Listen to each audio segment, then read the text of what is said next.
Hello friends, अगर घर पे आपके पास हिबिस्कस का प्लांट है, गुड़हल का पौधा है और उसमें फ्लावरिंग बिल्कुल भी नहीं हो रही है। आप देखिए मेरे गुड़हल के प्लांट में कितनी बढ़िया बडिंग हो रही है और काफ़ी अच्छे फूल भी आ रहे हैं इसमें।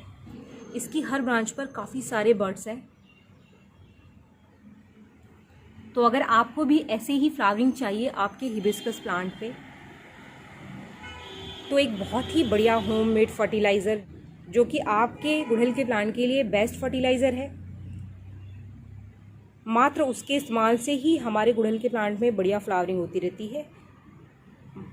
अगर आप सिर्फ उसका इस्तेमाल अपने गुड़हल के प्लांट में करेंगे तो हमारे गुड़हल के प्लांट में हमेशा ही अच्छी फ्लावरिंग होती रहती है। गुड़हल का पौधा एक ऐसा प्लांट है जिसको धूप और पानी बहुत ज़्यादा पसंद है। अगर इसकी मिट्टी में पानी की कमी हो जाती है तो ये प्लांट मुरझा जाता है बहुत ही जल्दी, और अगर आपने इसे धूप में नहीं रखा है तो आप भूल जाइए कि आपके गुड़हल के प्लांट में फ्लावरिंग होगी। जब भी आप गुड़हल का प्लांट लगाते हैं तो आपने अगर उसे पॉट में लगाया है तो आप अपने गुड़हल के प्लांट को धूप वाली जगह पे ही रखें। अगर आप उसे धूप वाली जगह पे रखेंगे तभी उसमें फूल आएंगे। तो आप हमेशा अपने गुड़हल के प्लांट को एक ऐसी जगह पे ही रखें जहाँ पे कम से कम 6-7 घंटे की धूप आती हो। फिर वो चाहे कोई भी सीज़न हो, चाहे वो गर्मियाँ हो या ठंडियाँ हो, आपका गुड़हल का प्लांट हमेशा अच्छी फ्लावरिंग करता रहेगा। गर्मियों के टाइम में जब बहुत ज़्यादा धूप होती है तो उस समय भी हमें हमेशा गुड़हल के प्लांट को धूप वाली जगह पे ही रखना चाहिए। बस हमें उसमें वाटरिंग का ध्यान रखना है गर्मियों में, क्योंकि गर्मियों में गुड़हल के प्लांट को पानी की बहुत ज़्यादा ज़रूरत होती है। अगर आप चाहें तो इसमें 2 बार वाटरिंग कर सकते हैं, सुबह और शाम। अगर शाम तक आपके गुड़हल के प्लांट की मिट्टी सूख जाती है तो शाम को भी आप इसमें वाटरिंग कर दीजिए।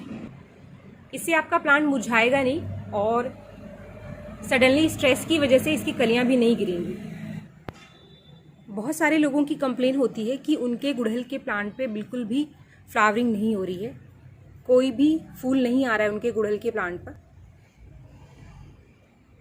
तो अगर ये समस्या आपके गुड़हल के प्लांट में आ रही है तो जो सबसे पहला काम आपको करना है कि आपकी सभी गुड़हल की ब्रांचेस को ऊपर से आप 3-4 इंच पहले तो कट कर दीजिए, और कट करने के बाद आप इसकी मिट्टी की कुड़ाई कर लीजिए।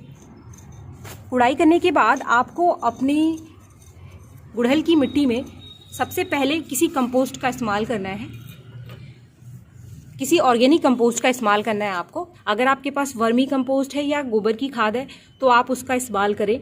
लेकिन अगर आपके पास घर में कोई भी ऑर्गेनिक कंपोस्ट नहीं है तो हमारे पास किचन से ही निकलने वाला एक बहुत ही बढ़िया कंपोस्ट है, वो है चाय की पत्ती। चाय की पत्ती जो इस्तेमाल करने के बाद आप फेंक देते हैं, उसको आप पानी से धोकर धूप में सुखा लीजिए, और फिर इसकी मिट्टी की कुड़ाई करने के बाद इसमें 2-4 मुट्ठी इस कंपोस्ट को डाल दीजिए। आप 3-4 मुट्ठी इसमें डाल दीजिए। ये एक बहुत ही बढ़िया नेचुरल कंपोस्ट का काम करता है।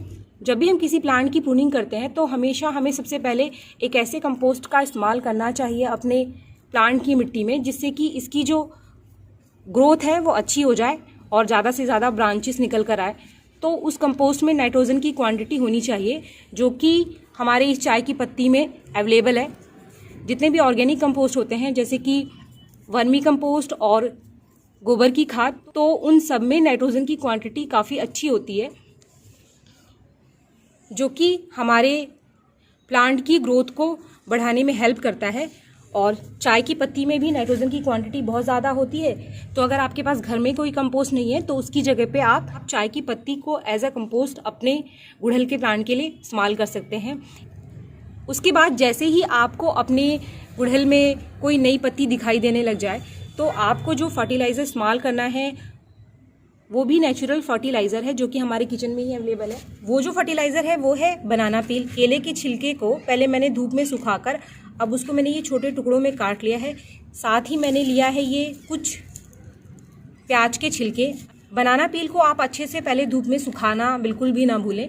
इसको अच्छे से धूप में सुखाकर आप इसे छोटे छोटे टुकड़ों में काट लीजिए। अगर आप चाहें तो इसका पाउडर बनाकर भी आप इस्तेमाल कर सकते हैं। अगर आप अपने गुड़हल के प्लांट में चाय की पत्ती का कंपोस्ट इस्तेमाल कर चुके हैं तो जैसे ही नई ग्रोथ आपको अपने प्लांट में दिखाई देती है तो आपको क्या करना है कि दोबारा से इस मिट्टी की कुड़ाई करनी है।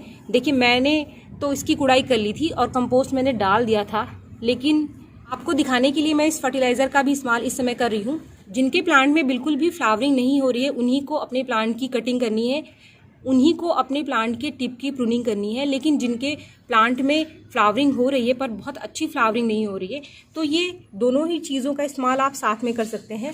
जैसे कि मैं इसका इस्तेमाल भी अभी करूँगी।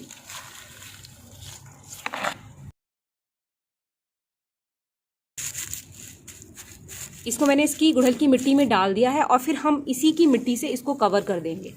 ये धीरे धीरे इसकी मिट्टी में डिकम्पोज हो जाएगा और इसका जो न्यूट्रिशन है वो हमारे प्लांट को मिल जाएगा। बनाना पील जो है वो नाइट्रोजन, पोटाशियम और फास्फोरस का बहुत ही बढ़िया सोर्स है और इसमें काफ़ी सारे माइक्रो न्यूट्रिएंट्स भी हैं। पर अनियन पील का इस्तेमाल हम इसलिए कर रहे हैं क्योंकि अनियन पील में कुछ ऐसे माइक्रो न्यूट्रिएंट्स अवेलेबल है हमारे प्लांट के लिए जो कि बनाना पील में नहीं होता है। तो हमने इन 3 चीज़ों को अपने गुड़हल की मिट्टी में डाल दिया है। आप इनको डालने के बाद इससे मिट्टी से पहले अच्छे से कवर कर दीजिए, उसके बाद आपको इसकी वाटरिंग कर देनी है। धीरे धीरे ये जो अनियन पील है और बनाना पील है इसकी मिट्टी में डिकम्पोज हो जाएगा और इसकी जो मिट्टी है उसको बहुत ही ज़्यादा फर्टाइल बना देगा और उसकी ड्रेनेज को भी अच्छा बना देगा। 15 दिन में एक बार आपको इस प्रोसेस को रिपीट करना है। तो इन तीनों ही चीज़ों से सारे ही न्यूट्रिशन हमारे प्लांट को अवेलेबल हो जाएंगे और उसमें अगर फ्लावरिंग नहीं है तो होने लग जाएगी और अगर बढ़िया फ्लावरिंग नहीं हो रही है तो बढ़िया फ्लावरिंग होने लग जाएगी।